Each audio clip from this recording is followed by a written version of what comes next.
ఇక్కడ యోబు గారి జీవితంలో కూడా ఒక విషయాన్ని మీరు జాగ్రత్తగా గమనిస్తే చూడండి, యోబు గ్రంథం 2వ అధ్యాయము 11వ వచనం చూద్దాం. తేమానీయుడైన ఎలీఫజు ఎవరితను? యోబు గారి ఫ్రెండ్, యోబు గారికి ఫ్రెండ్. తేమానీయుడైన ఎలీఫజు, షూహీయుడైన బిల్దదు, నయమాతీయుడైన జోఫరు. ఇంకా ముందునున్నవి తీసేస్తే ఎలీఫజు, బిల్దదు, జోఫరు. డైరెక్ట్ పేర్లు తీసేసుకుందాం. ఎలీఫజు, బిల్దదు, నెక్స్ట్ ఎవరు? జోఫరు. ఈ ముగ్గురు యోబు గారికి ఎవరట? స్నేహితులు. స్నేహితుల్లో 2 రకాలు ఉంటారు. ఒకటి ఫ్రెండ్, రెండోది అది మా సుసి చెప్తుంది కరెక్ట్గా. ఇంకో రెండో ఫ్రెండ్ ఎవరట?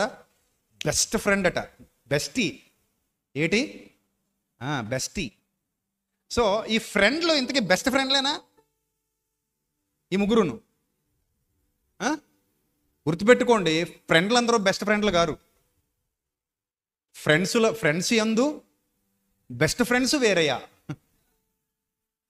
అర్థమైందా? ఫ్రెండ్స్ యందు ఏం వేరయ్యా? బెస్ట్ ఫ్రెండ్స్ వేరయ్యా. ఫ్రెండ్స్ అందరూ బెస్ట్ ఫ్రెండ్స్ కాదు. బ్లాస్ట్ చేసేసే ఫ్రెండ్స్ ఉంటారు, వేస్ట్ ఫ్రెండ్స్ ఉంటారు, నాశనం చేసేసే ఫ్రెండ్స్ ఉంటారు, అసూయపడే ఫ్రెండ్స్ ఉంటారు, ముంచేసే ఫ్రెండ్స్ ఉంటారు, గొయ్యి దెబ్బే వాళ్ళు ఉంటారు, వెన్నుపోటు పొడిచే వాళ్ళు ఉంటారు, బాగుంటే ఒకలాగా బాగులేకపోతే మరోలాగా మాట్లాడే వాళ్ళు ఉంటారు, నువ్వు బాగున్నప్పుడు నిన్ను చూసి అసూయపడే వాళ్ళు ఉంటారు, అలాగే నీ కోసం ప్రాణం పెట్టే వాళ్ళు కూడా ఉంటారు. అందుకే ఫ్రెండ్స్ యందు ఏం వేరయ్యా? బెస్ట్ ఫ్రెండ్స్ వేరయ్యా. అందరూ బెస్ట్ ఫ్రెండ్స్, అందరూ బెస్ట్ ఫ్రెండ్స్ కారయ్యా. ఇది కొత్త రకం పద్యం అయ్యా, నువ్వు నేర్చుకోవాలయ్యా. అర్థమైందా? అందుకే అందరినీ నమ్మి ఏం చేయకూడదు? మోసపోకూడదు. అందరినీ నమ్మి మోసపోకూడదు. సో ఇక్కడ ముగ్గురు ఫ్రెండ్స్ వచ్చారు. ఇంతకీ వచ్చిన రీజన్ మంచిదే. ఎందుకు వచ్చారు చూడండి. వచ్చిన రీజన్ మంచిది. ఎందుకు వచ్చారు? అతనికి సంభవించిన ఆపదలన్నిటినీ గూర్చి వినినవారై అతనితో కలిసి చూడండి, మనకు కూడా వాక్యం చెప్తుందిగా, సంతోషపడు వారితో సంతోషపడండి, బాధపడే వారితో బాధపడండి, ఒకరి సుఖ దుఃఖములు ఎందు మరొకరు పాలు పంచుకోండి. ఇప్పుడు సంఘంలో ఎవరిదైనా పెళ్ళయింది అనుకో, నువ్వు కూడా వెళ్ళు, హ్యాపీగా ఉండు, వాళ్ళతో సంతోషంగా ఉండు, పెళ్లిలో పాల్గో. సంఘంలో ఎవరిదైనా దినం అవుతుంది అనుకో, నువ్వు కూడా వెళ్ళు, వాళ్ళతో పాటు ఆ బాధని పంచుకో, ఓదార్చు, ధైర్యం చెప్పు, వచ్చే కష్టంలోనూ తోడుగా ఉండు, నీ స్నేహితుడికి సుఖంలోనూ తోడుగా ఉండు. అర్థమైందా? అంతేగాని ఏదైనా పనికిమాలిన పని చేసి వస్తే మాత్రం తోడుగా ఉండకు. అలా కూడా ఉండమని కోరుకుంటారు కొంతమంది దరిద్రులు. అర్థమైందా? నేను పనికిమాలిన పని చేసి వచ్చా, నా పక్కన నిలబడు, నేను పలానా నీచమైన పని చేసి వచ్చా, నా పక్కన నిలబడు, నేను పలానా దరిద్రమైన పని చేసి వచ్చా, నా పక్కన నిలబడు. అలా ఉండకు, తప్పది. ఏదైనా కష్టం వస్తే సాయం చేయి, ఇబ్బంది వస్తే నిలబడు, ఆపదలో ఉంటే ఆదుకో, సంతోషంలో ఉంటే అతనితో కూడా లేదా ఆమెతో కూడా సంతోషించు, దుఃఖంలో ఉంటే ఓదార్చు. అర్థమైందా? వచ్చిన పాయింట్ మంచిదే, వచ్చిన పాయింట్ మంచిదే. ఏంటి పాయింట్ చూడండి. అతనితో కలిసి దుఃఖించుటకు, అతనిని ఓదార్చుటకు పోవాలని ఆలోచించుకుని తమ తమ స్థలములను విడిచి వచ్చిరి. ఇంటెన్షన్ చూడండి, ఇంటెన్షన్ చూడండి. కొంతమంది మనకి ఏదైనా కష్టమైతే వచ్చేస్తారు, కానీ లోపల రీజన్ వేరేగా ఉంటుంది. ఎలా ఉంటుంది చెప్పనా? నువ్వు డబ్బులు బాగా ఉండి మంచిగా కారులో తిరుగుతూ, మంచి ఇల్లులు కట్టుకొని, మంచిగా సెటిల్ అయిపోయి, పిల్లల్ని బాగా చదివించుకుంటూ, హ్యాపీగా లైఫ్ లీడ్ చేసుకుంటూ వాళ్ళ కళ్ళ ముందు పచ్చగా కనబడ్డావు అనుకో, ఆ పచ్చగా కనబడినప్పుడు మనసులో వాళ్ళకి తెలియని బాధ అనమాట, కానీ ఎప్పుడు వ్యక్తపరచరు. వీడు చాలా పచ్చకున్నాడని లోపల కుళ్ళిపోతుంటారు, లోపల కృంగిపోతుంటారు. వాళ్ళ మనసులో ఒకటే కోరుకుంటారు, ఏమన్నా తెలుసా?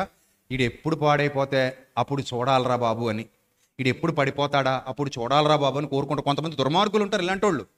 సో వీళ్ళకి ఎప్పుడైతే మనం పడిపోయామన్న వార్త, మనం చెడిపోయామన్న వార్త, మనం పాడైపోయామన్న వార్త వినబడిందో అన్ని పనులు మానుకుని వచ్చేస్తారు పని కట్టుకుని. ఎందుకు వచ్చింది? ఎందుకు? ఓదార్చడానికి అనుకున్నారా? వాళ్ళు ఓదార్చబడ్డానికి. ఇన్నాళ్ళు బాధలు ఉన్నారు పాపం నీ ఎదుగుదల చూసి, ఇన్నాళ్ళు ఆవేదనలో ఉన్నారు నీ పచ్చదనం చూసి, ఇన్నాళ్ళు మంచి దిగులుతో ఉన్నారు నువ్వు ఎదిగిపోవడం చూసి. ఇప్పుడు ఎప్పుడైతే నువ్వు పడిపోయావని తెలిసిందో, ఎప్పుడైతే నువ్వు పాడైపోయావని తెలిసిందో, ఎప్పుడైతే నువ్వు దివాలా తీసావని తెలిసిందో, అప్పుడు ముందే వచ్చేస్తారు. ముందే వచ్చి పక్కన కూర్చొని, ఇలాగ అయిపోయామే అని లోపల ఇంకోడు ఉంటాడు కదా, లోపలుండి ఇంకోడు ఉంటాడు లోపల అపరిచితుడు, ఆడేస్తుంటాడు లోపల డ్యాన్స్.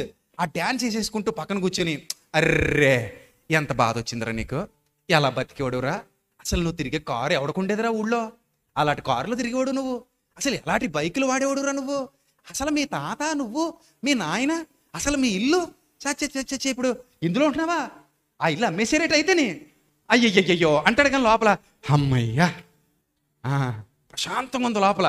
చూసారు, అలాంటి దుర్మార్గులు ఉంటారు సమాజంలో. అందరూ మంచోళ్ళు ఉండరు, అందరూ మంచోళ్ళు అనుకోకండి, ఉంటారు మంచోళ్ళు, కానీ తక్కువ శాతం ఉంటారు. ప్రపంచంలో ఉప్పు నీరు ఎక్కువ, మంచినీరు ఎక్కువ. ఉప్పు నీరు ఎక్కువ, మంచినీరు తక్కువ. అలాగే మనుషుల్లో కూడా అక్కడక్కడ ఉంటారు మంచోళ్ళు, కానీ ఇలాంటి దుర్మార్గులు ఎక్కువ ఉంటారు. వీళ్ళు ఏంటంటే మనం పాడైపోతే చూద్దామని ఎన్ని ఆశలుగా పెట్టుకుంటారో వాళ్ళు. అలాంటి వాళ్ళు యోబు స్నేహితులు కూడా. వచ్చింది ఎందుకంట చెప్పండి, వచ్చింది ఎందుకు? ఓదార్చడానికి, పేరుకు ఓదార్పు. మందు సీసా మీద లేబుల్ బాగానే ఉంది, కానీ లోపల మందు మారిపోయింది. అర్థమైందా? మందు సీసా మీద లేబుల్ ఏంటి? ఓదార్పు, ఆదరణ. ఏంటి సీసా మీద ఉన్న లేబుల్ ఏంటి? ఓదార్పు అనే ఒక స్టిక్కర్ ఉంది, ఆదరణ అనే స్టిక్కర్ ఉంది. కానీ ఓపెన్ చేసి మందు చూస్తుంటే ఎలా ఉంది? కుళ్ళు కంపు కొట్టేస్తుంది, కుళ్ళ పొడిచేస్తుంది. అర్థమైందా? అలాంటిది లోపల వేసుకుని పైకి మాత్రం దొంగ స్టిక్కర్లు అంటించుకుని వచ్చారు వీళ్ళు. అర్థమైందా? సో వీళ్ళు ఏం మాడతారు చూడండి, తమ స్థలములు విడిచిపెట్టి వచ్చారు, పనులన్నీ మానుకుని వచ్చేస్తారు. అలాంటప్పుడు నిజం, నువ్వు పడిపోయావని తెలిస్తే చూసి నవ్వుకోవడానికైనా వస్తారు. పనులన్నీ మానుకొని, అన్ని పనులు మానుకొని వచ్చేసి ఏమంటున్నారట చూడండి, వారు వచ్చి దూరముగా నిలువబడి కనులెత్తి చూచినప్పుడు అతను పోల్చలేక వస్త్రాలు చింపేసుకున్నారంట. ఫస్ట్ ఏం చింపుకున్నారు? ఇది యూదుల్లో ఒక ఆచారం, మీరు చింపుకోకండి. ఒక్కొక్క చోట ఒక్కొక్క ఆచారం ఉంటుంది. ఇప్పుడు మనం ఎవరైనా చచ్చిపోతే శవం ముందు డ్యాన్స్ వేస్తామా? మీరు వేస్తారా? కానీ తమిళనాడు వెళ్తే ఏం చేస్తారు? వేస్తారు. అది బాధతో చేసే నాట్యం. నాట్యంలో కూడా రకాలు ఉంటాయి కదా, బాధతో చేసేది, ఆనందంతో చేసేది. పెళ్లి డ్యాన్స్ వేరు, శవం డ్యాన్స్ వేరు కదా. సో తమిళనాడులో ఆచారం ఉంది, ఎవరైనా చచ్చిపోతే శవం ముందు ఇలా డ్యాన్సులు వేసుకుంటూ తీసుకెళ్తారు. మనం వేయం కదా, అంటే మనకు ఆచారం లేదు. అలాగే యూదులు ఏదైనా బాధ కలిగితే ముందు ఏం చేస్తారు? దానికి చిహ్నంగా చొక్కాలు చింపేసుకోవటం, గుండ్లు కొట్టించుకోవటం, ఇలాంటివన్నీ ఉంటాయి. మనం యూదులం కాదు కదా, మనం అలాంటి పనులు చేయక్కర్లా. మీరు గుండ్లు కొట్టించుకోకండి, మీరు చొక్కాలు చింపుకోకండి, మీకు పని లేదు అది. మీకు అర్థమైందా? మీరు మీకులాగా ఉండండి. బాధ అయితే బాధపడు, దానికి చొక్కా చింపుకోవడం ఎందుకు ఇప్పుడు? వాళ్ళకంటే ఆ రోజుల్లో తెలియక, బాధ వస్తే బాధపడు, కన్నీరు కార్చు, లోపలికి వెళ్ళి ప్రార్థన చేసుకో, గదిలో ఉండు, దేవుడికి చెప్పుకో. దాన్ని ఇప్పుడు ప్రపంచానికి ఎక్స్పోజ్ చేయాల్సిన అవసరం లేదు. ఉందా? లేదు కదా. లేదండి, నాకు బాధ వేసింది కాబట్టి మీసం తీయించేసుకుంటాను, నాకు బాధ వేసింది కాబట్టి కనుబొమ్మలు కొరికించేసుకుంటాను, నాకు బాధ వేసింది కాబట్టి మొత్తం సొక్క చింపేసుకుంటాను, మీద బూడి తీసుకు తిరుగుతాను అంటే, బాధ వేస్తే బూడి తీసుకునే పనే ఉంది నీకు? వాళ్ళంటే ఆ సంప్రదాయంలో ఉన్నారు. ఏది? వాళ్ళ కల్చర్ అలాంటిది, యూదుల కల్చర్. మనకు అది లేదు. మనం సర్వసత్యంలోకి వచ్చాం, కొత్త నిబంధనలో ఉన్నాం కాబట్టి, సర్వసత్యంలోకి వచ్చాం కాబట్టి నీ పెయిన్ భౌతికంగా చూపించాల్సిన అవసరత లేదు. నీ బాధ ఎవరికి కనబడాలి? సర్వోన్నతుడైన దేవునికి కనబడాలి. ఎందుకో తెలుసా? ఆయన హృదయమును ఎరిగినవాడు, హృదయ రహస్యములు ఎరిగినవాడు అయినప్పటికీ నీలోనికి పరిశుద్ధాత్ముడు వచ్చేసిన తర్వాత నీ బాధ గురించి మరలా బయటికి ఎక్స్పోజ్ చేయాల్సిన అవసరత లేదు, సింబాలిక్గా చూపించాల్సిన అవసరత లేదు. ఎందుకు లేదంటే పరిశుద్ధాత్ముడు ఎన్నడూ నిన్ను విడువడు, ఎడబాయుడు, ఆయన నీతో కూడా ఉండును, మీలో ఉండును. కాబట్టి మీ నిమిత్తము దేవునికి విజ్ఞాపన చేయువాడు, ఉచ్చరింప సఖ్యము కానీ మూలుగులతో దేవునికి మొర్రపెట్టు పరిశుద్ధాత్ముడు నీలో ఉండగా నువ్వు సింబాలిక్గా ప్రపంచానికి నీ బాధ చూపించుకోవాల్సిన అవసరత లేదు కొత్త నిబంధన ప్రకారం. కానీ పాత నిబంధనలో యూదులకు ఆలోచనలు ఉన్నాయి, ఆ కల్చర్ ఉంది. ఎందుకంటే వాళ్ళు ఇంకా సర్వసత్యంలోనికి రాలేదు. అవన్నీ యేసుప్రభు వచ్చిన తర్వాత చాలా మార్చేశారు. యేసుప్రభు రానంత వరకు ఇలాంటివి చాలా ఉండేవి, కానీ యేసుప్రభు వచ్చిన తర్వాత వీటన్నిటి విషయాల్లో చాలా మార్పులు సంభవించాయి. రైట్. సో మనం ఆ కాలానికి వెళ్ళి ఆలోచిస్తే ఇప్పుడు వాళ్ళు కూడా ఏం చింపేసుకున్నారు? బట్టలు చింపేసుకున్నారు. యోబు గారు కూడా పాపం ధూళ్ళలో కూర్చున్నాడు, వెంట్రుకలు గొరిగించుకున్నాడు, ధూళ్ళలో కూర్చున్నాడు, బట్టలు బాగాలేదు, ఒంటి నిండా ధూళు ఉంది. అర్థమైందా? అలాంటి పరిస్థితిలో ఆయన కూర్చున్నాడు. సో ఇప్పుడు వీళ్ళు వచ్చి ఏం చేశారంటే వస్త్రాలు చింపుకొని ఆకాశము తట్టు తల మీద ధూళి చల్లుకొని ఎలుగెత్తి ఏడ్చారంట. ఏం చేశారట? ఎలుగెత్తి ఏడ్చారంటే అర్థం ఏంటి? బాగా ఇంకా చాలా భయంకరంగా ఏడుస్తున్నారు, గగ్గోలు పెడుతూ ఏడుస్తున్నారు. అర్థమైందా? ఎలుగెత్తి ఏడ్చిరి. నెక్స్ట్ అతని బాధ అత్యధికముగా నుండినని గ్రహించి ఎవరునూ అతనితో ఒక్క మాట అయినను పలుకక రేయింబగలు 7 దినములు అతనితో కూడా నేలను కూర్చుండిరి. ఎన్ని రోజులు? యూదుల కల్చర్ అలా ఉంటుంది. మనం వెళ్తే ఎన్ని రోజులు కూర్చుంటాం? పని బట్టి అని చెప్పండి, గంట. అర్జెంట్ వర్క్ ఉంటే గంట ఉంటావేటి, వెళ్ళి కూర్చొని అలా మేచ్ చేసి మరి ఏమనుకోక, మరి అక్కడ మా ఆవిడ సినిమాకి వెళ్దామంతే, సరే ఇంకేదో పని ఉంది మరి మళ్ళీ వస్తాను మరి ఏమనుకోకే, ఎరా సుబ్బారావు మరి జాగ్రత్త చూసుకో మరి మళ్ళీ వస్తాను మరి అని చెప్పేసి ఏం చేస్తావు? అక్కడ నుంచి అటు నుంచే వెళ్ళిపోతావు, అంతే కదా. అంతేగాని ఆ గంట 2 గంటలు అది time, it's depend on your time. నీ పని నీకు ఆ బాధ్యత ఉండాలి, నీకు ఆ పని, నీకు ఖాళీగా ఉండాలి. నువ్వు అప్పుడు ఎంతసేపు అయినా కూర్చుంటావు, లేదా అవతల నీకు అవసరమై ఉండాలి. అసలు అవసరం అయితే వెళ్ళరు కదా, అవతల నీకు ఏమై ఉండాలి? ఇంపార్టెంట్ అయి ఉండాలి. అంత ఇంపార్టెంట్ కాబట్టి వెళ్తా పెట్టి ఆటలు అట్టుపుండులు అంటాడు, కూరలో కరివేపాకులు అంటాడు, వెళ్ళాల్సినంత అవసరత లేదనుకుంటావు. సరే, మొత్తం మీద వెళ్ళారు. ఎన్ని దినాలంట? యూదుల కల్చర్లో ఇలాంటివి ఉంటాయి, వాళ్ళ ఆచారాలు ఇవి. 7 దినాలు. ఒక్కోసారట మనిషి చచ్చిపోతే 40 దినాలు ఏడ్చేవారట వాళ్ళు. ఎన్ని రోజులు? ఏకంగా 40 రోజులు ఏడవడమే. చాలా లాంగ్ టైం కదా 40 డేస్ ఏడవడం అంటే. 40 రోజులు దుఃఖదినములు చలిపోయేవారు 40 రోజుల పాటు. మనం ఇది వరకైతే 12 రోజులు 11 రోజులు టెంట్ వేసేవారు. ఇప్పుడు అంత ఖాళీ కూడా లేదు మన వాళ్ళకి, ఎందుకంటే బిజీ వాళ్ళందరూ వచ్చి 11 రోజులు కూర్చోవాలంటే వీళ్ళకి అక్కడ జాబు సెలవులు ఇవ్వరు. అందుకని ఫస్ట్ రోజు రావడం, తొందరగా సమాధి చేసేయడం, సమాధి అయిపోయిన వెంటనే ఫోటో పెట్టడం, ఫోటోకి దండేసేయడం, నెక్స్ట్ ఫ్లైట్కి వెళ్ళిపోవడం, మళ్ళీ దినో రోజు సెలవు పెట్టుకోవడం, దినో రోజు రావడం, ఆ దినో రోజు 1 గంట ఉండడం, అటు ఇటు చేసేయడం.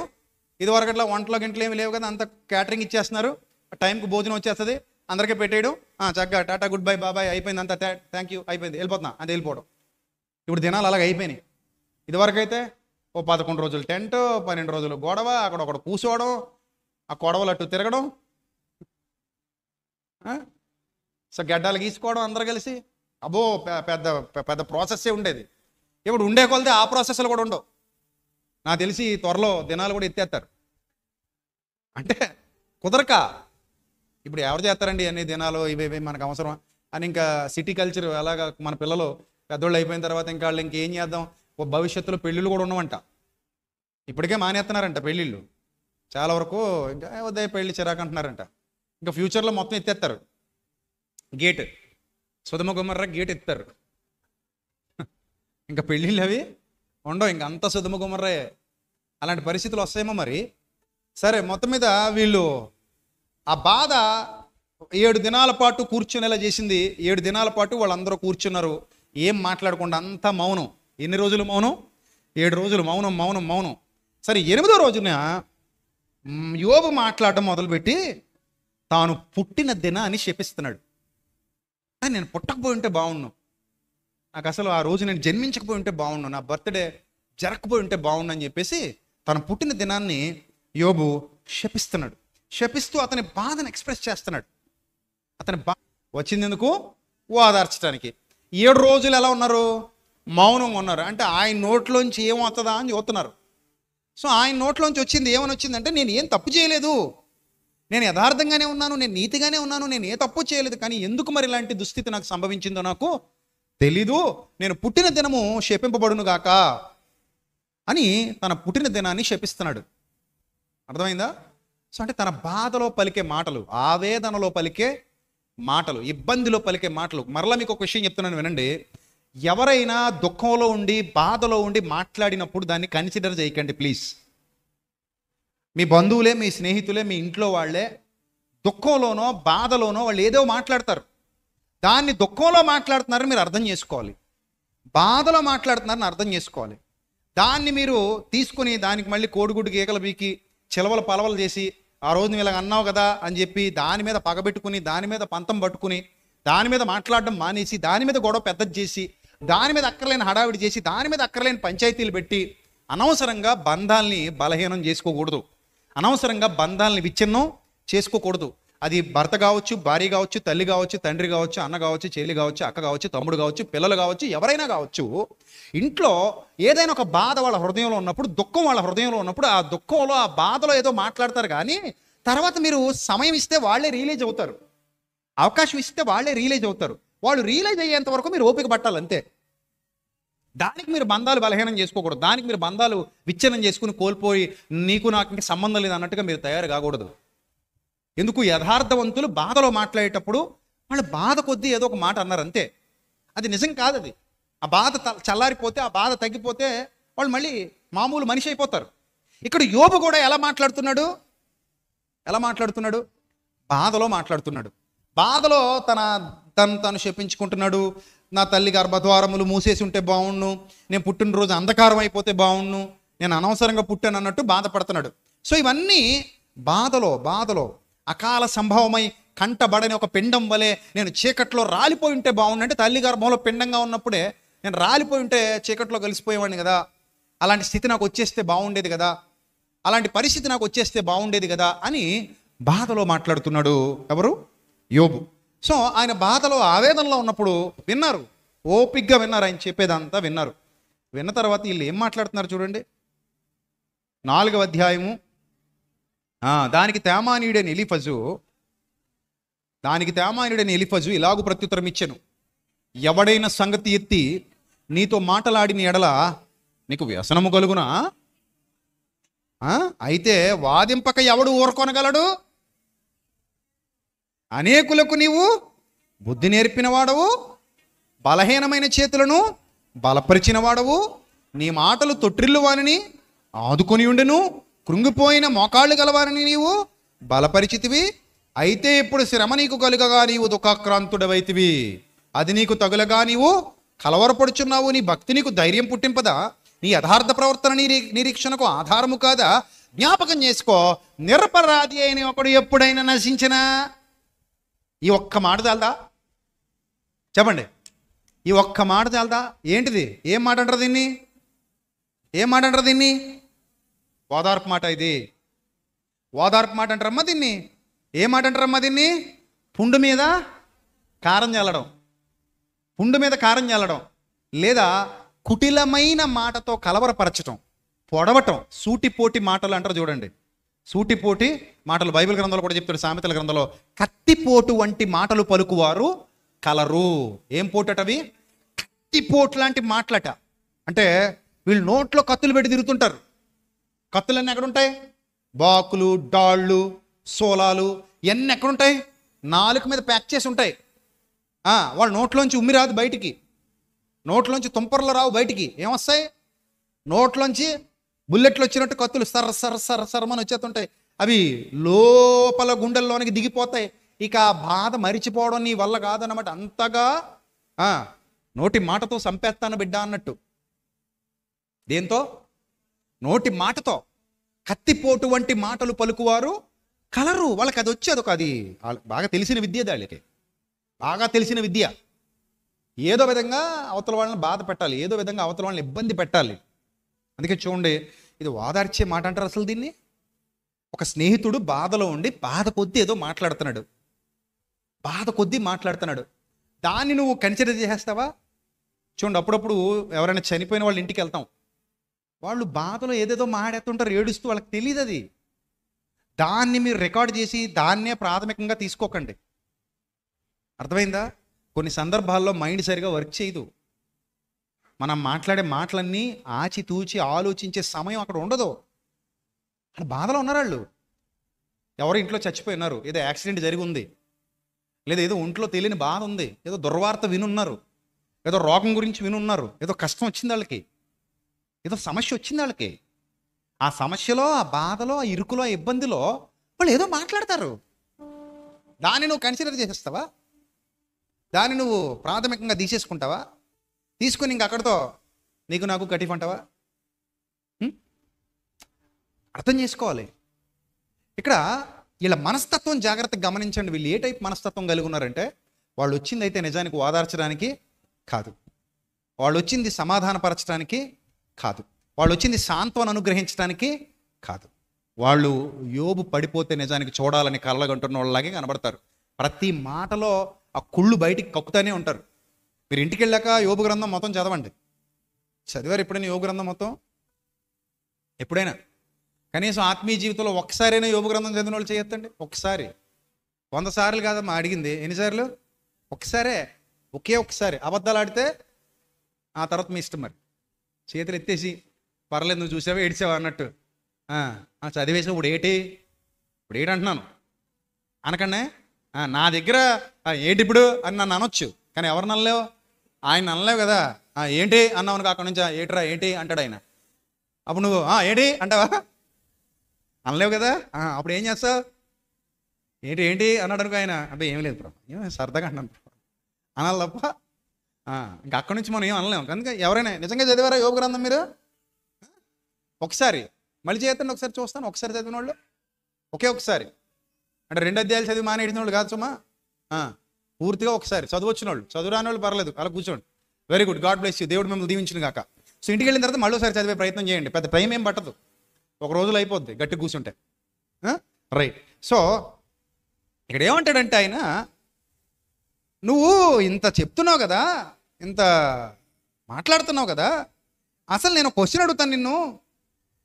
నిరపరాధి అయిన వాడు ఒకడు ఎప్పుడైనా నశించాడా అని అడిగాడు. యథార్థవంతులు ఎప్పుడైనా ఎక్కడైనా నిర్మూలమయ్యారా అని అడిగాడు. అంటే ఇప్పుడు దాని అర్థం ఏంటి చెప్పండి, మీరు చెప్పండి. నువ్వు నిరపరాధివి కాదు, నువ్వు చెప్పుకున్నంత నువ్వేమి యథార్థవంతుడివి కాదు, నువ్వు మంచోడు కాదు, అందుకే ఇలాగైపోయావు. దీన్ని ఓదార్చడం అంటారా? ఇప్పుడు ఎవరో చనిపోతారు మన ఇంటికి వచ్చి, బాగానే అయిందిలే నీకు, మీ ఇంట్లో వాళ్ళు పోయారా? పోతారు. మరి నువ్వు చేసి ఏదో పని చేసి ఉంటావు అందుకే పోయారు, ఏదో దౌర్భాగ్య పని చేసి ఉంటావు అందుకే నీకు ఈ కష్టం వచ్చింది, ఏదో నీతిమాలిన పని చేసి ఉంటావు అందుకే నీకు ఈ శ్రమ, అందుకే నీకు ఈ దుఃఖం అంటే నువ్వు ఓదార్చడానికి వచ్చావా కంచిత్రముళ్ళువా? ఎవరు నువ్వు? నువ్వు ఓదార్చడానికి వచ్చిన వాళ్ళవే కాదు కదా. మరి ఎవరు నువ్వు? నువ్వు ఒక దురదగుండాకువి అంతే కదా. మరి కంచిత్రముళ్ళు లాంటివాడివి, ముళ్ళతుప్ప గచ్చపోదా. అది ఆ పద్ధతి ఏంటి అసలు? ఆ విధానం ఏంటి? వీళ్ళు అలాగే ఉన్నారు, ముగ్గురు కూడబలుకుని 7 రోజులు ఒక పట్టుకుని ఉన్నారు పాపం, ఏమనేద్దామా అని. సో ఇది స్నేహం. సో ఇలాంటి స్నేహాలు మంచివి కావు. ఇది ఆదరించే స్నేహం కాదు, అర్థం చేసుకునే స్నేహం కాదు, ఓదార్చేది కాదు, శక్తినిచ్చేది బలాన్నిచ్చేది కాదు. వాళ్ళు అంటున్నారు కదా, నీకు యథార్థ ప్రవర్తన లేదు. తర్వాత నేను చూసినంత వరకు 8వ వచనం, ఈయన చూసినంత వరకు అంట, తెగ చూసాడు మరి ప్రపంచాన్ని ఈయన. నేను చూసినంత వరకు. అప్పుడప్పుడు ఈ డైలాగ్ మనం కూడా అంటాం కదా, నాకు తెలిసినంత వరకు అంటుంటాం మనం కూడా మాట వరుసకే. నాకు తెలిసి ఏం తెలిసి నీకు అంటావు అనవా? ఇగో నాకు తెలిసి ఇది ఎలా కాదయ్యా, నాకు తెలిసి అది అలా కాదయ్యా అంటావు, నాకు తెలిసి. అలాగే అదే భాషలో అదే ప్యాటర్న్లో ఇతను కూడా ఏమంటున్నాడు, నేను చూసినంత వరకు అక్రమమును దున్ని కీడును విత్తువారు దాన్నే కోస్తారు. చూడండి, మనకి బైబిల్ గ్రంథంలో ఒక నియమం ఉంది. మనుష్యుడా నువ్వు ఏం విత్తుతావో ఆ పంటనే కోస్తావు. ఇది అన్ని సందర్భాలకి అప్లికబుల్లా? ఇప్పుడు యోబు గారు విత్తింది కోస్తున్నాడా, శోధనలో ఉన్నాడా, పరీక్షలో ఉన్నాడా? అది తేడా తెలుసుకోవాలి.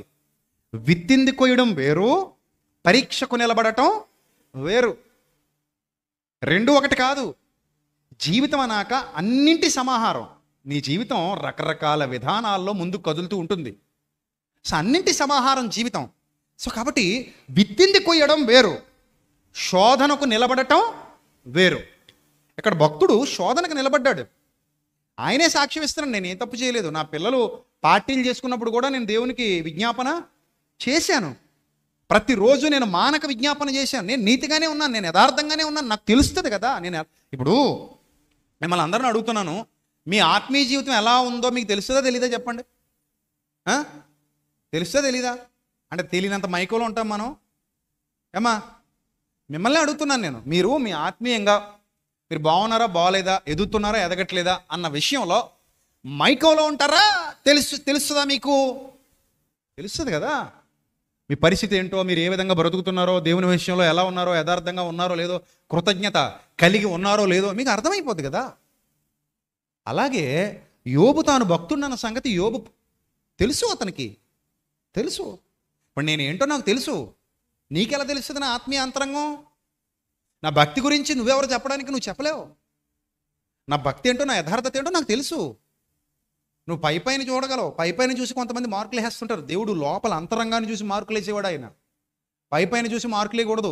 ఎప్పుడైనా ఎవరికైనా మార్కులు వేయాలంటే ఎవరు వేయాలి? దేవుడు అంతరంగాన్ని చూసి మార్కులు వేస్తాడు. అర్థమైందా?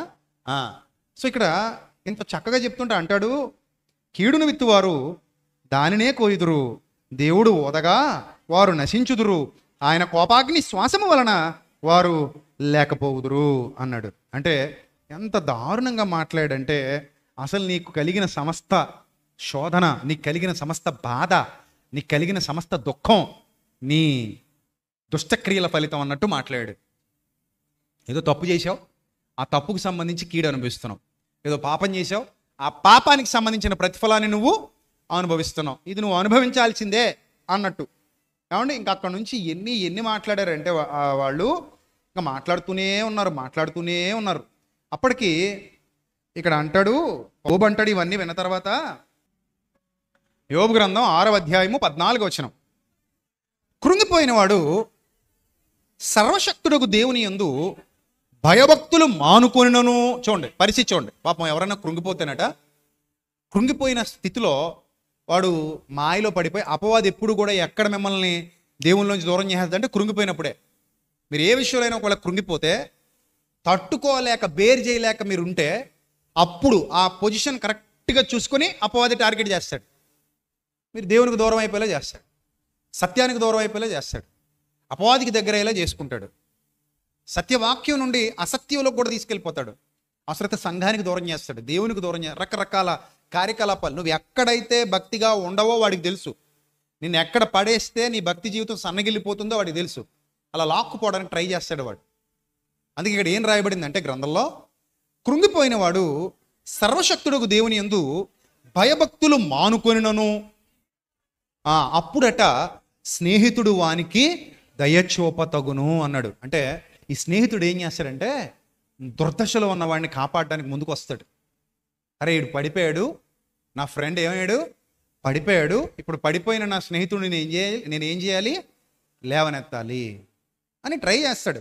సాధ్యమైనంత వరకు ట్రై చేస్తాడు, వినకపోతే వదిలేస్తాడు. దుర్దశలో అలాంటి వాడికి కనికరం చూపిస్తాడు, దయచూప తగును. కానీ నా స్నేహితులు ఎలా ఉన్నారంటే ఎండిన వాగువలెను. చూడండి, నా స్నేహితులు ఎలా ఉన్నా, ముగ్గురు వచ్చారు కదా, ముగ్గురు వచ్చారు. ఎందుకు వచ్చారు వీళ్ళు? బాగా ఓదారుస్తున్నారు కదా. ఆ ఓదార్పే యోబు గ్రంథం. యోబు గ్రంథంలో అధ్యాయాలన్నీ యోబు మాట్లాడినవి కాసుమా. ఒకటి యోబు అయితే మరొకటి ఆళవే. అర్థమైందా? యోబు గ్రంథం మీరు చదవండి ఇంటికి వెళ్ళిన తర్వాత, అన్నీ యోబు మాట్లాడి ఉండవు. అందులో ఒక అధ్యాయంలో యోబు మాట్లాడతాడు, రెండో అధ్యాయానికి వాళ్ళు తయారవుతారు. నువ్వు ఆగు, నేను చెప్తాను, ఇంకోటి వస్తాడు. నువ్వు ఆగు, నేను ఉన్నాను కదా అని ఇంకోటి వస్తాడు. నాకు అవకాశం ఇచ్చి చూడు, నేను ఏం మాట్లాడతాను, మరొకటి వస్తాడు. ఇలాగ వీళ్ళందరూ కూడా యోబు గ్రంథం మొత్తాన్ని ముందుకెళ్ళడానికి సహకరించినటువంటి గొప్ప సహకారులు. అర్థమైందా? ఈరోజు మనం యోబు గ్రంథం చదువుతున్నామంటే దానికి కారకులు ఎవరు? ఈ గొప్ప గొప్ప స్నేహితులే. వీళ్ళతో వాదన జరుగుతోంది.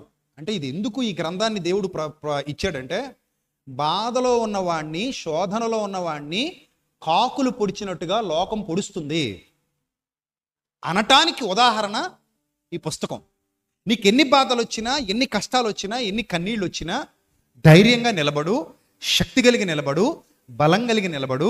దేవుడు నిన్ను విడువడు, ఎడబాయడు. నీ యథార్థత నీకు ఆధారం అవ్వాలి, నీ నమ్మకత్వం నీకు ఆధారం అవ్వాలి. ఆ పెయిన్ భరించే కొలది, నో పెయిన్ నో గెయిన్, ఆ పెయిన్ భరించే కొలది దేవుడు నిన్ను వృద్ధిలోని తీసుకొస్తాడు. యోబును ఆశీర్వదించినట్టుగానే రెండింతల ఆశీర్వాదాన్ని నీకు ఇస్తాడు, మరింత గొప్ప దీవెన నీకు ఇస్తాడు, మరింత గొప్ప ఆశీర్వాదంలో నిన్ను ఉంచుతాడు. బట్ నువ్వు ఆ శోధన సహించాలి. శోధన సహించేవాడు ధన్యుడు. బయట నుంచి సాతాను ఎవరిని వాడుకుంటాడంటే, ఎక్కడో దూరంగా ఉన్న వాళ్ళని వాడుకోడు, నీకు బాగా క్లోజ్ అయిన వాళ్ళు కూడా వాడుకొని నిన్ను ఏం చేద్దాం అనుకుంటాడు, లాగేద్దామని చూస్తాడు. ముందు భార్యను ట్రై చేశాడు, ఆవిడ ద్వారా పని అవ్వలేదు, ఆవిడ అయిపోయింది, ఈయన స్థిరంగా నిలబడ్డాడు. ఇప్పుడు ముగ్గురు వచ్చి 7 రోజులు కూర్చొని ఓదారుస్తామన్న భ్రమలో ఏం చేస్తున్నారు? ఇంకా పొడిచి పొడిచి పొడిచి పొడిచి దేవుడికి దూరం చేయడానికి ప్రయత్నిస్తున్నారు. పొడిచి పొడిచి దేవునికి దూరం చేయడానికి ప్రయత్నిస్తున్నారు. ఇంకా ఇబ్బందికరమైన మాటలతో ఆయన బాధపడుతున్నారు, దుఃఖపరుస్తున్నారు, దుఃఖాక్రాంతుడయ్యేలా చేస్తున్నారు. అర్థమవుతుందా? రైట్, చదువుదాం, కింద చదువుదాం. నా స్నేహితుడు ఎండిన వాగు వలెను, మాయమైపోవు జలప్రవాహము వలెను నమ్మకూడని వారైరి. చూసారా ఏంటట? అరే నేను నమ్మకూడదు రోయ్. ఇప్పుడు అర్థమైందా నేను ముందు ఎందుకు చెప్పాను? నేనేం చేయకూడదు అన్నాడు? అమ్మా నిన్ను అసలు నమ్మకూడదు రోయ్, నువ్వు పావులంటుడివి, ఎప్పుడు కాటేస్తావో తెలీదు. అవసరం ఉంటే ఒకలాగా, అవసరం లేకపోతే మరోలాగా, అందితే జుట్టు అందకపోతే కాళ్ళు. ఒక ఆయన ఒక చోట ఒక బోర్డు పెట్టాడు, ఏమన్నా తెలుసా? నేను వ్యాపారం చేసి నష్టపోలేదు, నేను నా స్నేహితుల్ని నమ్మి వాళ్ళకి అప్పులు ఇచ్చి నష్టపోయానని బోర్డు పెట్టాడు. నిజం ఇది. వ్యాపారం చేసి నష్టపోలేదట ఆయన. ఏం చేసి నష్టపడట? అరే చాలా కష్టంలో ఉన్నాను రా, చాలా బాధలో ఉన్నాను రా. అరే 1,00,000 రూపాయలు ఉంటే ఇస్తావా? మళ్ళీ రేపే. ఎప్పుడు? రేపే. ఇవ్వడం రేపే. ఇంకా ఇవ్వడం రేపంటే అరువు రేపు అన్నట్టు. కొట్టు దగ్గర చూడండి, అరువు రేపు. అలాగే నీకు కూడా ఇంక ఇవ్వడం ఇంక రేపే. ఇక రేపులు వస్తుంటాయి అంతే, డబ్బులు రావు. ఇది నిజం. ఇది రేపుల మీద రేపులు వస్తూనే ఉంటాయి, ఎల్లుండి మీద ఎల్లుండులు వస్తూనే ఉంటాయి, సంవత్సరాలు దొరుకుతూనే ఉంటాయి, కానీ నీకేం రావు? డబ్బులు రావు. గట్టిగా వెళ్ళి ఏమైనా అడిగావు అనుకో, ఏమంటాడు తెలుసా? ఇస్తాంలే, ఎక్కడ పోతాం, ఓ రోజు వచ్చేస్తున్నా, ఇస్తా అని చెప్పాను కదా. మరీ దారుణంగా తయారేవు నువ్వు, ఎక్కడ పడితే అక్కడ అడిగేస్తావు నువ్వు, ఎక్కడ పడితే అక్కడ ఆపేస్తావు నువ్వు అంటాడు. అంటే దీన్ని ఎదురు దెబ్బలాట అంటారు. అంటే నేను ఇవ్వను అని చెప్పకుండా అందంగా ఇవ్వకుండా చెప్పడం అనమాట. ఇవ్వను అని డైరెక్ట్గా చెప్పకుండా, ఇవ్వను అని ఇండైరెక్ట్గా అందంగా దెబ్బలాడుతూ చెప్పడం. అదే అడిగేటప్పుడు మాత్రం ఎలా అడుగు, రే బాబు బాబు ప్లీజ్ రా, ఒక్కసారి రా, ఇది ఒక్కటే రా, ఈ ఒక్కసారి రా, 1,00,000 రా, 50,000 రా, 10,000 రా అంటాడు. అలాగే ఇచ్చి మోసపోయిన వాళ్ళు ఉన్నారా లేదా మీలో? అదిగో చేతులు ఎత్తున్నారు, ఉన్నారా లేదా? చెప్పండి, నిజం చెప్పండి, పర్లేదు, నిజం చెప్పండి, ఉన్నారా లేదా? అయ్యో బోల్డ్ మంది ఉంటారు, బోల్డ్ మంది ఉంటారు. నేను కూడా ఉన్నాను. చాలామంది ఉంటారు అలాగా. అందుకే ఏరు దాటిదాకా ఏటి మల్లన్న గారు అన్నారట. ఏరు దాటిన తర్వాత అతని బట్టగుండుని చూసి ఎక్కిరిస్తూ పోరా బోడి మల్లన్న అన్నారట. అలా ఉంటుంది. అందుకే సామెత, ఏరు దాటిదాకా ఏటి మల్లన్న, ఏరు దాటాక బోడి మల్లన్న అన్నట్టు. అలాగా చాలామంది ఉంటారు. అందుకే నా స్నేహితులు నమ్మకూడని వారైరి. అందరినీ ఏం చేయొద్దు నాయన, గుడ్డిగా నమ్మకనైనా. గుడ్డిగా నమ్మితే ఏదో రోజు ఏరు దాటాక తెప్ప తగలెట్టేస్తారు నాయన, జాగ్రత్త. ఇక్కడ వీళ్ళు అలాంటి వాళ్ళే. నా స్నేహితుల్ని నమ్మకూడదని ఎవరు చెప్తున్నారు? చెప్పండి, ఎవరు చెప్తున్నారు? సాక్షాత్తు భక్తుడైన యోబు చెప్తున్నాడు. భక్తుడైన యోబు మాట్లాడుతున్నాడు, నా స్నేహితులు నమ్మకూడని వారైరి. నెక్స్ట్, మంచుగడ్డలుండుట వలన, హిమము వాటిలో పడుట వలన అవి మురికిగా కనబడును, వేసవి రాగానే అవి మాయమైపోవును, వెట్ట కలుగగానే అవి తమ స్థలములు విడిచిపోవును, వాటి నీళ్లు ప్రవహించే దారి తిప్పబడును. మరి భలే తిరిగిపోయారా మీరనే దాని అర్థం. ఆ దారి ఏమైందట? తిప్పబడును. అంటే ఏంటి చూడండి, ఏ విధంగా ట్విస్ట్ అవ్వాలంటే ఆ విధంగా ట్విస్ట్ అయిపోతారు అన్నమాట. మాట మార్చేస్తారు వీళ్ళు. తిప్పబడును. నెక్స్ట్, సమూహముగా వాటి నీళ్లు ప్రవహించు దారి తిప్పబడును, ఏమీ లేకుండా అవి ఈనికిపోవును. సమూహముగా ప్రయాణము చేయు తేమావర్తకులు వాటిని వెతుకుతుర్రు కానీ దొరకరు. అటువలే మీరు లేనట్టుగానే ఉన్నారు, మీరు ఆపదను చూసి భయపడుచున్నారు అని అంటాడు 22వ వచనంలో. అరే ఏమైనా దయచేయండి నేను మిమ్మల్ని అడిగానా? చూడండి, అరే ఏమైనా దయచేయండి అని నేను మిమ్మల్ని ఏమైనా అడిగానా? నీ ఆస్తిలో నుండి నా కొరకు ఏమైనా బహుమానాలు తెమ్మని నేను మిమ్మల్ని ఏమైనా అడిగానరా? నేను ఏమైనా అడిగానరా మిమ్మల్ని? భగవాని చేతిలో నుండి నన్ను విడిపింపుడు ఏమైనా మిమ్మల్ని అడిగానా? నేను ఏమైనా అడిగానా? అడగలేదు కదా. కొన్ని బాధించి వారి చేతిలో నన్ను విమోచించండి అని నేను ఏమైనా అడిగానా? నాకు ఉపదేశం చేయండి, నేను మౌనిగా ఉంటాను. ఏ విషయం అంతా నేను తప్పిపోయానో అది నాకు చెప్పండి అని అడిగాడు. ఏ విషయం అందు నేను తప్పిపోయానో నాకు చెప్పండి అని చెప్పేసి అడుగుతున్నాడు. సో అలాంటి దుస్థితి చూడండి. దేవుడు శోధనకు అప్పగించిన తర్వాత సాతాను ఎవరెవరిని వాడుకుంటే యోబును పడగొట్టగలం అని ట్రై చేసి అతని బెస్టీలా వరస్టీలా చెప్పు, బెస్టీలా వరస్టీలా కదా. సో బెస్టీలు కాదు వీళ్ళు, చాలా వర్స్ట్గా ఉన్నారు, చాలా బాధ పెట్టడానికి వచ్చారు. అంటే ఏదో విధంగా అతని భక్తి జీవితంలో నుండి అతను ఏం చేయాలి, వెనక్కి లాక్కొచ్చేయాలి, దేవుని దూషించే విధంగా అతను ఒప్పించేయాలి, అతన్ని ఏదో విధంగా బాధ పెట్టాలి, ఏదో విధంగా ఇబ్బంది పెట్టాలి, ఏదో విధంగా అతన్ని నాశనం చేసేయాలి, అతని బాధలో అతనికి ఇంకా ఇబ్బందిని క్రియేట్ చేయాలి అని వాళ్ళు ట్రై చేస్తూనే ఉంటారు. చివరికి దేవుడు కూడా వాళ్ళ మీద కోప్పడే పరిస్థితి వస్తుంది. చివరికి వీళ్ళ మీద కూడా దేవుడు ఏం చేస్తాడు, కోప్పడతాడు. ఎందుకంటే వీళ్ళు నిజమైన స్నేహితులు కారు. నిజమైన స్నేహితులు ఎలా ఉంటాడో మీరు విన్నారు కదా. సామెతల గ్రంథం 17వ అధ్యాయము 17వ వచనం చూద్దాం. సామెతల గ్రంథం 17వ అధ్యాయము 17వ వచనం. నిజమైన స్నేహితుడు ఏం చేస్తాడట, విడువక ప్రేమించును. అలాంటి స్నేహాలు దొరికితే వదులుకోకండి. దొరకవు, చాలా రేరుగా దొరుకుతాయి. గుణవతి యొక్క భార్య దొరుకుటట అరుదంట. అరుదా? మామూలు భార్య దొరకటం అదేం అరుదు కాదు. మామూలుగా భార్య ఎవరికైనా దొరికేస్తుంది. కానీ ఈ భార్యలో ఏ భార్య దొరకడం అరుదట, గుణవతి యొక్క భార్య దొరుకుట అరుదు. మీరేం బాధపడకండి, గుణవంతుడకు భర్త దొరుకుట కూడా అరుదే. హ్యాపీయా? అందరూ హ్యాపీయేనా? సంతోషం. మీరు హ్యాపీ అయితే నేను హ్యాపీ. గుణవతియకు భార్య దొరుకుట అరుదు, గుణవంతుడకు భర్త దొరుకుట కూడా అరుదే. ఎక్కువ అదురు దొరుకుతుంది, ఎక్కువ అరుదు తక్కువ, అదురు ఎక్కువ కదా. సో అటు ఇటు కూడా అదురు ఎక్కువ దొరుకుద్ది, అరుదు తక్కువగా దొరుకుద్ది. సో ఏదైనా సరే అలాగే ఈ స్నేహితుడు, ఎలాంటి స్నేహితుడు దొరకడం కూడా ఏంటట, అరుదు. నిజమైన స్నేహితుడు ఎలా ప్రేమిస్తాడట, విడువక ప్రేమించును. దుర్దశలో అట్టి వాడు ఎలా ఉంటాడంట, సహోదరుడుగా ఉండును అన్నాడు. దుర్దశలో అట్టి వాడు సహోదరుడుగా ఉండును. సో కాబట్టి అలాంటి ఒక స్నేహం యోబుకు దేవునితో ఉంది తప్ప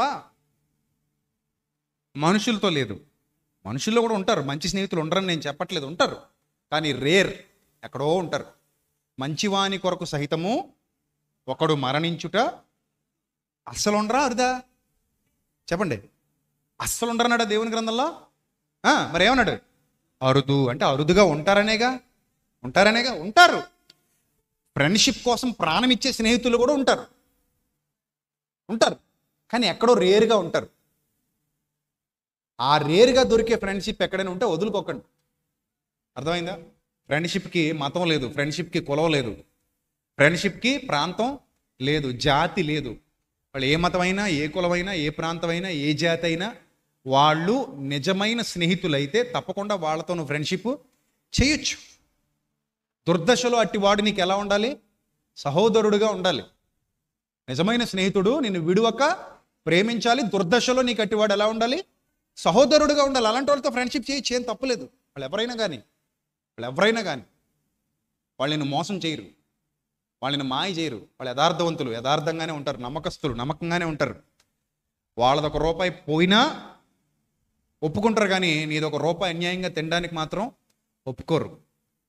వాళ్ళని మంచి కోరేవాళ్ళు, నీ కష్టంలో తోడుగా నిలబడేవాళ్ళు, నీ కన్నీళ్లలో నీకు ఓదార్పునిచ్చేవాళ్ళు, నీకు సరి అయిన సలహా ఇస్తారు. వాళ్ళు చెడ్డ సలహాలు ఎవరో, తప్పుడు సలహాలు ఎవరో, పడగొట్టాలని చూడరు, నిలబెట్టాలని చూస్తారు, నాశనం చేయాలని చూడరు, బాగు కోరతారు. అర్థమైందా? ఏం జరిగినా నీ గురించి ఎక్కడ చెడ్డగా మాట్లాడరు, నేను ఎక్కడ తక్కువ చేసి మాట్లాడరు. వాళ్ళు నిజమైన స్నేహితులు. వాళ్ళు అలాంటి వాళ్ళు దొరకటం అదృష్టం. అందుకే నిజమైన స్నేహితుడు ఏం చదువుకున్నాం మనం? విడువక ప్రేమించును, దుర్దశలో అట్టి వాడు సహోదరుడుగా ఉండును అన్నాడు. సో కాబట్టి మరొక మాట చూస్తే సామెతల గ్రంథం 27వ అధ్యాయం 6వ వచనంలో కూడా, సామెతల గ్రంథం 27వ అధ్యాయం 6వ వచనంలో కూడా మేలుకోరి స్నేహితుడు గాయాలు చేస్తాడంట. బాగా ఎక్కువ ముద్దులెట్టేస్తున్నాడు అనుకోండి, వాడు పగవాడు. అంటే చూడండి, నువ్వు తప్పు చేసినా కూడా నీకు సపోర్ట్ చేస్తున్నాడు అని అంటే వాడు యథార్థవంతుడైన స్నేహితుడు కాదు. చాలామంది మూర్ఖులు, దొంగలు ఏమనుకుంటారంటే, నేను తప్పు చేసినా కూడా నా స్నేహితుడు నా పక్క వచ్చి నిలబడాలి, నేను తప్పు చేసినా కూడా నాకు సపోర్ట్ చేయాలి, నేను తప్పు చేసినా కూడా నా తప్పుల పాలిభాగం తీసుకోవాలి అని అనుకుంటారు. వాళ్ళు స్వార్థపరులే తప్ప స్నేహితులు కారు. ఎప్పుడు కూడా స్నేహితుడు ఎలా ఉంటాడంటే జెన్యూన్గా ఉంటాడు. నిజమైన స్నేహితుడు ఎలా ఉంటాడు? ఇక్కడ మరొక మాట చెప్తున్నాడు కదా, ఏమంటున్నాడు? మేలు కోరతాడు. మేలు కోరి ఆ స్నేహితుడు నీకు ఏం చేస్తాడు? గాయం అంటే నువ్వు బాధపడతావని తెలుసు, నిన్ను బాధే పెడతాడు. నువ్వు బాధపడినా పర్లేదు, నీకు బోధపడాలనుకుంటాడు. నువ్వు బాధపడినా పర్లేదు, నువ్వు బాగుపడాలనుకుంటాడు. నిన్ను అవసరమైతే తిడతాడు, నిన్ను అవసరమైతే కొడతాడు, నీకు అవసరమైతే బుద్ధి చెప్తాడు. నిన్ను గట్టిగా దవడ మీద కొట్టైనా సరే ఆ తప్పు చెయ్యకురా అని నిన్ను హెచ్చరిస్తాడు. వాడు నిజమైన స్నేహితుడు. అందుకే మేలుకోరి స్నేహితుడు ఏం చేశాడట? గాయాలు చేస్తాడట. అది హృదయానికి గాయం చేసినా, శరీరానికి గాయం చేసినా నిన్ను మేలు కోరేవాడు. అందుకే అంటాడు భక్తుడు దావీదు అంటాడు, నన్ను కొట్టుట, నీతిమంతులు నన్ను కొట్టుట నాకేంటది? తైలాభిషేకం. నీతిమంతుడు నన్ను కొడితే నాకు ఆనందం, నన్ను కొట్టు అంటాడు. పౌలు భక్తుడు అంటాడు సంఘంతో మాట్లాడుతూ, బెత్తం తీసుకురావాలా, సాత్వికమైన మనస్సుతో రావాలా అంటాడు. కానీ ఈరోజు పరిస్థితులు ఎలా ఉన్నాయంటే, నన్ను కొట్టేవాళ్ళు నాకు నచ్చరు, నాకు పెట్టేవాళ్ళే నచ్చుతారు. నాకు 24 గంటలు ఏం కావాలి? పెట్టేవాళ్ళు కావాలి తప్ప ఏం చేసేవాళ్ళు వద్దు, కొట్టేవాళ్ళు వద్దు. నాకు బుద్ధి చెప్పేవాళ్ళు వద్దు, నేను ఏం చేసినా వంత పాడేవాళ్ళు కావాలి. అసలు నాకు బుద్ధి చెప్పేవాడు నాకు ఇష్టం లేదు అని అనుకుంటారు చాలామంది. కానీ నిజమైన స్నేహితుడు ఎప్పుడు కూడా ఎలా ఉంటాడంటే, కొడతాడు, తిడతాడు, గాయం చేస్తాడు, నువ్వు భరించాలి. మేలుకోరి స్నేహితుడు గాయము చేయును, పగవాడు లెక్కలేనన్ని ముద్దులు పెడతాడంట. ఈ లెక్కలేనన్ని ముద్దులు ఎవడైతే నీకు పెడుతున్నాడో వాడు నీ ఎనిమి, వాడు నీ శత్రువు. వాడు అర్థమైందా? నువ్వు ఏం చేసినా పర్లేదురా, చెయ్యి, ఇంకా స్పీడ్కి వెళ్తావు బండి మీద వెళ్ళు, ఇంకా స్పీడ్కి వెళ్ళి బండి మీద చెయ్యి దింపేద్దామా, తెంపై, లేకపోతే ఎవరింటికైనా దొంగతనానికి వెళ్దామా, ఆమతో రాసుకుని పద పోదాం, ఎవరైనా కొడదామా, పద కొట్టేసి వచ్చేద్దాం, ఏదైనా పనికి మాలి పని చేద్దామా, చేసేద్దాం పద, ఏ దుర్మార్గ పనికైనా సరే నీ వెంటే ఉంటా పద అని అంటున్నవాడు ఎవడు? వాడు పగవాడు, నీ శత్రువు వాడు. నువ్వు శత్రువుని వెంటేసి తిరుగుతున్నావు, మిత్రుడు కాదు వాడు. తాగుదామా, పద తాగేద్దాం, ఏదైనా దొరలవాట్లు చేసుకుందామా, పద చేసేసుకుందాం, ఏదైనా నీతిమాలిన పనులు చేద్దామా, పద చేసేద్దాం పద, డబ్బులు కావాలంటే తెస్తా, డబ్బులు ఇచ్చి మరి చెడగొడతా, చెడిపోదాం పద అని ఎవడు నిన్ను ప్రేరేపిస్తున్నాడో వాడు నీ నిజమైన స్నేహితుడు కాడు. స్నేహితుడు అంటే అసలైన అర్థం సదాకాలము నీ బాగు కోరేవాడై ఉండాలి, నీ హృదయాన్ని మంచి మాటలతో తృప్తిపరిచేవాడై ఉండాలి, నిన్ను తిట్టైనా కొట్టైనా బాగు చేసేవాడై ఉండాలి, దేవునిలో నిన్ను పెంచేవాడై ఉండాలి, భక్తిలో నిన్ను పెంచేవాడై ఉండాలి, యథార్థతలో నిన్ను నడిపించేవాడై ఉండాలి, నీకు ఆత్మీయంగా సహాయం చేసేవాడై ఉండాలి, శోధనలో ఓదార్పునిచ్చేవాడై ఉండాలి, కష్టం వచ్చినప్పుడు ఆలోచించమని చెప్పేవాడై ఉండాలి. అంతే తప్ప ఇష్టం వచ్చినట్టు ఏం పనికిమాలిన పనులు చేసినా పర్లేదు, నువ్వు పాడిందే పాట, నువ్వు ఆడిందే ఆట, నువ్వు ఎన్ని నీచమైన పనులు చేసినా నీ వెంటే ఉంటా అని ఎవడైనా అంటే వాడు నిజమైన స్నేహితుడు కాడు. అర్థమైందా? కాబట్టి మనకి యోబు గారి స్నేహితుల నుంచి నేర్చుకుంటున్న పాఠం ఇది. నువ్వు పచ్చగా ఉన్నప్పుడు ఒకలా ఉన్నారు, దెబ్బ అయిపోయినప్పుడు మరోలా ఉన్నారు. కానీ చివరికి కూడా యోబుకు ఓదార్పునిచ్చింది ఎవరు చెప్పండి? ఎవరు? దేవుడే. ఆ కష్టంలో, ఆ కన్నీళ్లలో ఓదార్పునివ్వడం మాత్రమే కాకుండా, అరే నాయనా ఎంత కోల్పోయావురా నాన్న నువ్వు, ప్రభువా నాకు ఒక 1000 రూపాయలు పోయింది ప్రభువా, ఇదిగో 5000 తీసుకో. ఎంత కోల్పోయావురా నాన్న నువ్వు, ప్రభువా 10,000 నష్టపోయిన ప్రభువా, ఇదిగో 1,00,000 రూపాయలు తీసుకో. అంటే నువ్వు కోల్పోయిన దానికంటే కూడా రెట్టింపిచ్చి నిన్ను ఆదరించిన నిజమైన స్నేహితుడు నీ పరలోకపు తండ్రి. అందుకే ఆయన నిన్ను విడువడు, ఎడబడి. నమ్మకంగా ఉండు. యోబును ప్రేమించిన, ఆశీర్వదించిన, దీవించిన దేవుడు నేటికి మారని దేవుడు. ఆయన ఎప్పటికీ అలానే ఉన్నాడు. నువ్వు నమ్మకంగా నిలబడంతే. శోధన వచ్చినా, వేదన వచ్చినా, కష్టం వచ్చినా, కన్నీళ్ళు వచ్చినా ఆయన ఆజ్ఞకు శిరస వహించి నమ్మకంగా నిలబడు. ఆయన నిన్ను ఎన్నటికీ విడువడు, ఎడబాయుడు. ఆయన నీ ఎడల దీర్ఘశాంతము చూపు వాడై ఉన్నాడు, నీ ఎడల కృపచూపు వాడై ఉన్నాడు. కనుక ఈ లోక స్నేహము దేవునితో వైరము, స్నేహం విషయంలో జాగ్రత్తగా ఉండండి. అర్థమైందా? Beware of your friends. స్నేహం విషయంలో జాగ్రత్తగా ఉండండి. యవనస్తులు యవనస్తురాళ్ళు కూడా స్నేహాల ఎంపిక కూడా జాగ్రత్తగా ఎంచుకోండి. ఇప్పుడు బట్టల కొట్టుకు వెళ్తావు, బట్టల కొట్టులో నీకు బాగా ఒక కలర్ చీర ఎఫెక్టివ్గా కనబడుద్ది, తీసేసావు. తీసి అబ్బా ఈ చీర ఎంత బాగుందో అని మీద వేసుకోగానే చిన్న కన్నం కనబడింది, ఒక 10 రూపాయల బిళ్ళంతా. ఇప్పుడు ఏం చేస్తావు? కొనేస్తావా? మరి ఏం చేస్తావు? అమ్మో ఇది డ్యామేజీ చీర కాబట్టి ఇది నాకు వద్దు. చొక్కా కొనడానికి వెళ్ళో, ప్యాంటు కొనడానికి వెళ్ళో, కన్నం కనబడింది, అమ్మో ఇది డ్యామేజీ. అంటే ఈ పెద్ద పండగ ప్యాంట్లు కొనుక్కునే వాళ్ళకి చెప్పట్లేదు నేను, వాళ్ళకి ఎలాగ సిరిగిపోయినా కొంటారు వాళ్ళు, వాళ్ళని కొంచెం పక్కన పెట్టండి. మీకు అర్థమయ్యే భాషలో చెప్తున్నాను. ఇది డ్యామేజీ ప్యాంటు నాకు వద్దు, ఇది డ్యామేజ్ షర్ట్ నాకు వద్దు అని అంటావా? అలాగే స్నేహాల ఎంపిక విషయంలో కూడా జాగ్రత్త. స్నేహాల ఎంపిక విషయంలో జాగ్రత్త. ఏ స్నేహం పడితే ఆ స్నేహం మంచిది కాదు. నీళ్ళు కనబడినాయి కదా అని తాగేయకూడదు, అవి బురద నీళ్ళు అయితే తాగడానికి పనికిరావు. అలాగే చెడ్డవారితో స్నేహం ఎప్పటికీ మంచిది కాదు. మొన్న ఎవరో ఒక ఆయన పావును మెళ్ళేసి తిరుగుతున్నాడంట బండి మీద, వీడియో నేను కూడా చూశాను. పావులు పడతాడంట అతను. సరే మొత్తం మీద ఇలా మెళ్ళలో చుట్టుకొని ఇలాగ ఉంది అది. మరి ఆయన దేవుళ్ళ ఫీల్ అయ్యాడో ఏ రకంగా ఫీల్ అయ్యాడో నాకు తెలీదు. స్ప్లెండర్ బండి వేసుకుని తీసుకుంటున్నాడు, పావుని తీసుకొస్తున్నాడు. అది ఏం చేస్తుంది? కాసేపు మెళ్ళలో ఉంది అలాగా, మొత్తం మీద ఎందుకు ఉందో ఉంది, దానికి చిరాకు వచ్చింది, వేసి పడేసింది, చచ్చిపోయాడు. హాస్పిటల్ తీసుకెళ్ళేలోకి చచ్చిపోయాడు. అందుకే ఉదాహరణ అనమాట. ఇదిగో ఇలాంటి మెంటల్ పనులు చేయకండి. పావును మెళ్ళేసుకుని తిరక్కండి. పావు లాంటి స్నేహితుడిని కూడా దగ్గర పెట్టుకుని తిరక్కండి. పావులకి ఎప్పుడు ఎలా ఉండాలి? దూరంగానే ఉండాలి. పావు అని తెలిస్తే దూరం అయిపోవాలి అంతే. ఇంకా మరి పావు అని తెలియదు కదండి, చూసిన వెంటనే కాటేసాక తెలుస్తుందిగా. రెండోసారి మళ్ళీ వేయించుకుంటున్నావు అనుకో, నిన్ను ఏమనాలి? ఒకసారి కాటేస్తే బతికావు, లేదా ఎవరినో కాటేయడం చూసావు, లేదా బుస కొడతాం చూసావు, తేడా అని తెలిసింది, అయినా కూడా స్నేహమేరా జీవితం అంటవా? నాశనం అయిపోద్ది జీవితం. స్నేహమేరా శాశ్వతం అన్నాం అనుకో, నీకు అసలు శాశ్వతంగానే బతుకు లేకుండా పోద్ది. అర్థమైందా? అందుకే మోసం చేసే వాళ్ళ స్నేహాలు మనకొద్దు.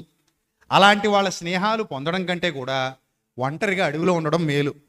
వన్ ఫైండ్ నీకు ఆ నిజం అర్థం అవుద్ది. అర్థమైందా? ఇలాంటి వాళ్ళతో స్నేహం చేయడం కంటే కూడా ఒంటరిగా అడవిలో ఉంటే చాలా మేలు అన్నమాట. అందుకే తొందరపడి రాంగ్ స్నేహితుల్ని ఎంచుకోకండి, వద్దు మనకి. మంచి స్నేహం ఎక్కడైనా దొరికితే వదులుకోకండి. మరలా చెప్తున్నా, రాంగ్ స్నేహితుల్ని ఎంచుకోకండి, మంచి స్నేహం ఎక్కడైనా దొరికితే వదులుకోకండి. అది తెలిసిపోద్ది. కొంతకాలానికి అన్నీ ఏమైపోతాయి? బయటపడిపోతాయి. జోగి రాసుకుంటే బూడిద రాలద్ది, జోగి నువ్వు రాసుకుంటే బూడిద రాలదు. ఎందుకంటే నువ్వు జోగివి కాకపోతే.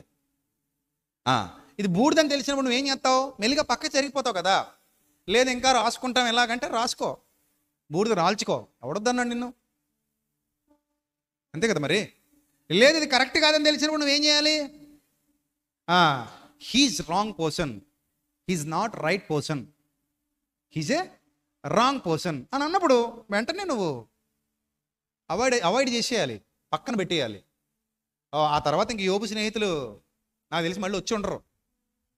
ఎందుకంటే దేవుడు బాగా గడ్డిపెట్టి, ఎవర్రా మీరు పిచ్చి పిచ్చి మాటలు మాట్లాడుతున్నారు మీరు అని బాగా గడ్డి పెడితే వాళ్ళ విషయంలో కూడా ప్రభు వదిలే ప్రభు అని వేడుకున్నది ఎవరు?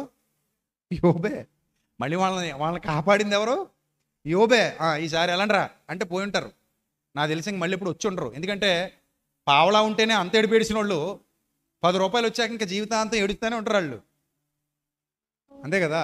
ఇంకెళ్ళి మళ్ళీ ఇప్పుడు ఒకసారి నేను తప్పు అన్నాడు, పబ్లిక్గా నేను ఒకసారి తప్పు అన్నాడు, ఆ తర్వాత నువ్వు ఒప్పని దేవుడు నిరూపించాడు. ఇంక నేను తప్పు అన్నాడు మళ్ళీ నీ దగ్గరకు వచ్చి నిలబడగలడా? నిలబడలేడు. ఎందుకంటే నువ్వు ఒప్పు, తప్పు కాదు నువ్వు. యోబు గారు నిప్పు. అర్థమైందా? యోబు గారు ఎవరు? నిప్పుకి చెదలు పట్టమంటారు కదా, అలాగే యోబు గారు నిప్పే. కాసేపేదో అలా నివురు చెప్పాడు, కానీ బగ్గును మండాడు తర్వాత. అది వాళ్ళకి అర్థమైంది.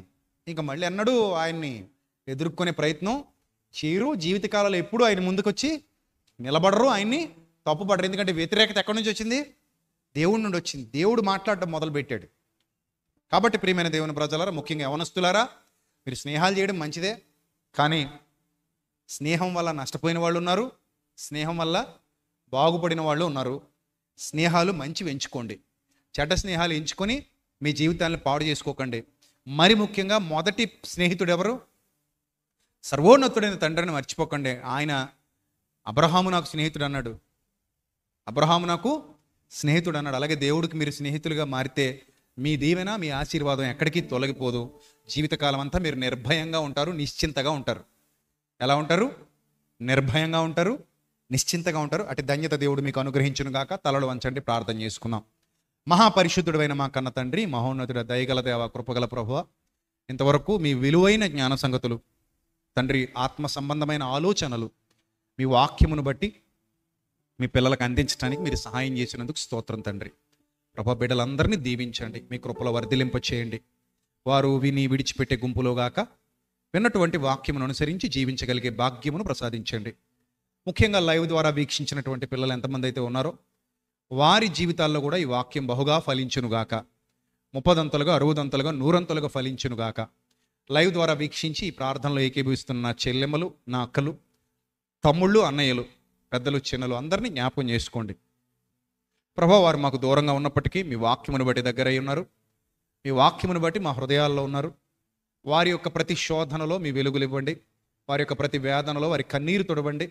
ఆత్మ సంబంధంగా మిమ్మల్ని ఆరాధిస్తూ, ఎదుర్కొంటూ, వెంబడిస్తూ అన్ని విషయాల్లో మీ ద్వారా మేలు పొందగలిగే స్థితిని వారికి అనుగ్రహించండి. ప్రభు, వ్యాధి బాధల్లో, శోధనలో ఉన్న ప్రతి బిడ్డను జ్ఞాపకం చేసుకోండి, లేవనెత్తండి. అలాగే ఈరోజు సంఘమునకు వచ్చేసి సంఘములో ఆత్మతో, సత్యంతో మిమ్మల్ని ఆరాధిస్తూ ప్రభు, మీ బలమైన ఆశీర్వాదాన్ని పొందుకొని ఇక్కడి నుంచి వెళ్ళబోయే మీ పిల్లలకు మీరు తోడుగా ఉండండి. అలాగే మీ కుమారుడైన క్రీస్తు శరీరములో, రక్తములో పాలిభాగస్తులై ఆయన అప్పగించిన బాధ్యతను నమ్మకంగా మోస్తూ తండ్రి తమ స్వాస్థ్యములో భాగమిస్తూ మీ చిత్తమును నెరవేరుస్తూ మీ సువార్త పరిచర్యలో వాడబడుతున్న సహకారులైన ప్రతి బిడ్డను దీవించండి, ఆశీర్వదించండి. ఒకవేళ వారికి ఏదైనా కష్టం ఉంటే ఆ కష్టాన్ని తొలగించండి, ఆ శోధన తొలగించండి. రెట్టింపు దీవెన ఆశీర్వాదాలతో నింపండి. ఈ పరిచర్యలో మమ్మల్ని అందరినీ బలంగా వాడుకోమని వేడుకుంటూ వచ్చినటువంటి బిడ్డలందరినీ దీవించి ఆశీర్వదించమని ప్రాధేయపడుతూ ఘనత, మహిమ, ప్రభావములు మీకు మాత్రమే ఆరోపిస్తూ ప్రభా, ఇప్పటి వరకు చెప్పబడిన ప్రతి మాట మీ పిల్లల జీవితాల్లో గొప్ప ఆత్మీయ పలకరింపుగా, గొప్ప ఆత్మీయ మేలును అందించేదిగా, గొప్ప ఆత్మీయ కనుదృష్టిని ప్రసాదించేదిగా, మోసపోకుండా, తొట్టిల్లిపోకుండా, ఎవ్వరి మాయలోనూ పడిపోకుండా తమ్మును సదాకాలము కాపాడే ఒక కవచంగా ఈ వాక్యం పిల్లలందరి జీవితాల్లో వర్ధిల్లునట్లు సహాయం దయచేయండి. నిజమే ప్రభా, మీ వాక్యము మా పాదములకు దీపము, మా త్రోవకు అది వెలుగై ఉంది. అలాంటి గొప్ప వెలుగు మీ పిల్లలందరి మీద ఈ దినము కృమ్మరింపబడునుగాక. దయగల దేవ, అటు శక్తితో, బలముతో మీ పిల్లలు ఆశీర్వదింపబడుదురుగాక. మీ యొక్క ప్రభావము చేత మీ పిల్లలందరూ అలంకరింపబడుదురుగాక. ప్రతి శోధనలో ఆదరణను, ఓదార్పును మీ వాక్యము ద్వారా పొందుదురుగాక. అలాంటి సహాయము, సహకారము ఎల్లప్పుడూ మీ పిల్లలకు దయచేయమని వేడుకుంటూ ప్రభా, ఈ గతించిన మాసమంతా మీ చల్లని రెక్కల నీడలో మమ్మల్ని భద్రపరిచినందుకు కృతజ్ఞత, స్తుతి, స్తోత్రములు చెల్లిస్తూ వచ్చినటువంటి ఈ నెలలోను, మిగిలిన నెలలలోనూ మీ కాపుదల మాకు ఈ సంవత్సరం అంతా అనుగ్రహించమని ప్రాధేయపడుతూ ఈ దినములన్నిటా మిమ్మల్ని స్తుతించగలిగే, గణపరచగలిగే భాగ్యమును మాకు ఇవ్వమని వేడుకుంటూ మా కొరకు రానిన ప్రభు అయిన క్రీస్తు పేరిట ఈ ప్రార్థన మనవులు సమర్పించి మీ వద్ద నుండి తిరిగి బలమైన పరలోకపు జవాబు పొందుకొనుచున్నాం మా కన్న తండ్రి. ఆమెన్. అందరికీ వందనాలు. May lord bless you all, love you all. దేవుడు మిమ్మల్ని, మీ కుటుంబాల్ని ఈ వాక్యము ద్వారా, సత్య వాక్యము ద్వారా బహుగా దీవించునుగాక. అలాగే మీరు విన్న వాక్యం ఇతరులకు కూడా పరిచయం చేసి వారిని కూడా ఆలోచింపజేయండి. ఈ బాధ్యత మీ అందరిది. అలాగే ఈ మినిస్ట్రీ కొరకు ప్రార్థించండి. ఈ పరిచర్యల్లో మీరు కూడా పాలిభాగం తీసుకోండి. అనేక మందికి సత్యాన్ని వెదజల్లే క్రమంలో మీరు సహకారులుగా నిలబడండి. దేవుని దీవెన ఆశీర్వాదాలు పొందండి. దేవుడు మిమ్మల్ని అలా బలపరిచి స్థిరపరచునుగాక. ఆమెన్. God bless you. Thank you. Love you. God bless you.